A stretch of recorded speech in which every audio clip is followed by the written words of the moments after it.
एक गांव में राम नाम का कुम्हार रहता था। राम और उसकी गधी रोज सुबह उठकर मिट्टी लेने जाते थे और मिट्टी लाकर बर्तन बनाकर बाजार में बेच दिया करते थे। ऐसे ही उनकी जीविका चलती थी। एक दिन राम मिट्टी खोद रहा होता है तो उसे गड्ढे में एक चमकीला पत्थर दिखाई देता है।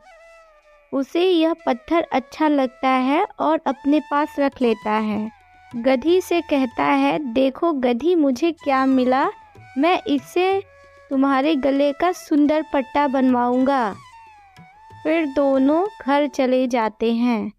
ये देखो प्यारी, मैंने तुम्हारे लिए इस चमकीले पत्थर से क्या बनाया है, तुम्हें बहुत पसंद आएगा। एक दिन कुम्हार के घर एक बनिया आया।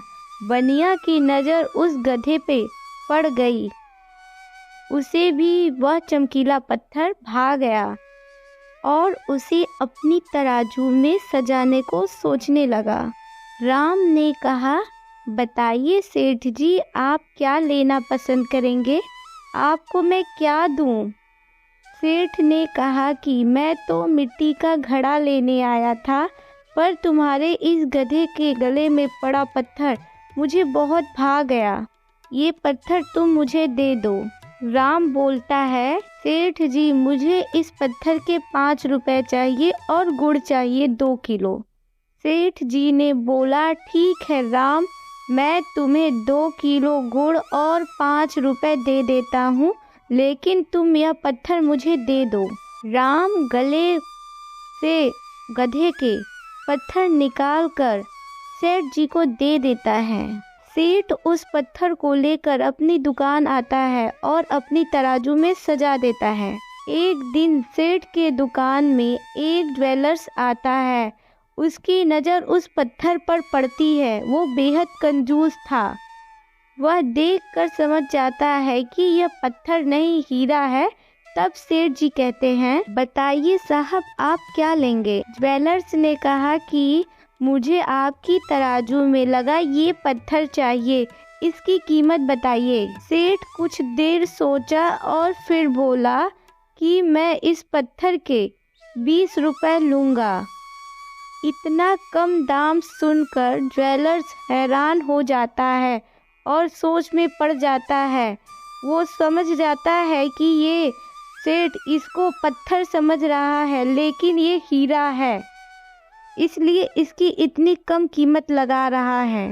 सेठ सोचता है क्यों ना मोल भाव किया जाए। सेठ कहता है, मैं इसके बस 12 रुपए दूंगा, ये तो बहुत ज़्यादा है। तब सेठ कहता है, अरे नहीं, ये तो बहुत कम है, मुझे इसके 20 रुपए चाहिए। थोड़ा देर सोचता है ज्वेलर्स, फिर कहता है, अरे चलो तुम्हारा ना मेरा, चलो इसके 15 रुपए ले लो और दे दो। सेठ कहता है, नहीं, मुझे इसके 20 रुपए ही चाहिए, आपको लेना है तो लीजिए, नहीं तो जाइए। ज्वेलर्स सोचता है कि ये तो 20 रुपए में ही अटक गया है, चलो यहाँ से जाता हूँ, शायद सेठ देखकर फिर से वापस बुलाएगा। ऐसा सोचकर ज्वेलर्स वहाँ से जाने लगा। वह सोच रहा था सेठ देखकर जरूर बुलाएगा, पर सेठ ने उसे नहीं बुलाया। लगभग 1 घंटे बाद ज्वेलर्स फिर से सोचता है कि शायद सेठ का मन बदल गया होगा, अगर नहीं बदला होगा तो मैं उसे 20 रुपए दे दूंगा और हीरे को खरीद लूंगा। ऐसा सोचते सोचते वह दुकान की तरफ चला जाता है और सेठ से कहता है, ठीक है सेठ, ये लो 20 रुपए और वो पत्थर दे दो। अरे ये क्या? अरे आपसे पहले ठीक आप ही के जैसा एक व्यक्ति आया था, उसे भी यह पत्थर बहुत भा गया और उसने कहा, सेठ मुझे ये तुम्हारे तराजू में लगा चीज बहुत भा गया है, क्या तुम इसको मुझे बेचोगे? मैं इसे खरीदना चाहता हूँ, इसकी कीमत बताओ। साहब, इसकी कीमत 20 रुपए है, मैं इसे 20 रुपए में बेचूंगा। और उसने मुझे तुरंत 20 रुपए दे दिया, पत्थर लेकर चला गया। यह सुनकर ज्वेलर्स ठगा सा महसूस करने लगा। अपना गम कम करने के लिए सेठ से बोला, अरे मूर्ख, वो साधारण पत्थर नहीं था, वो लाखों की कीमत वाला हीरा था। सेठ बोला, मुझसे बड़े मूर्ख तो तुम हो। मेरी दृष्टि में तो वो साधारण पत्थर था जिसकी कीमत मैंने 5 रुपए और 2 किलो गुड़ देकर चुकाई थी।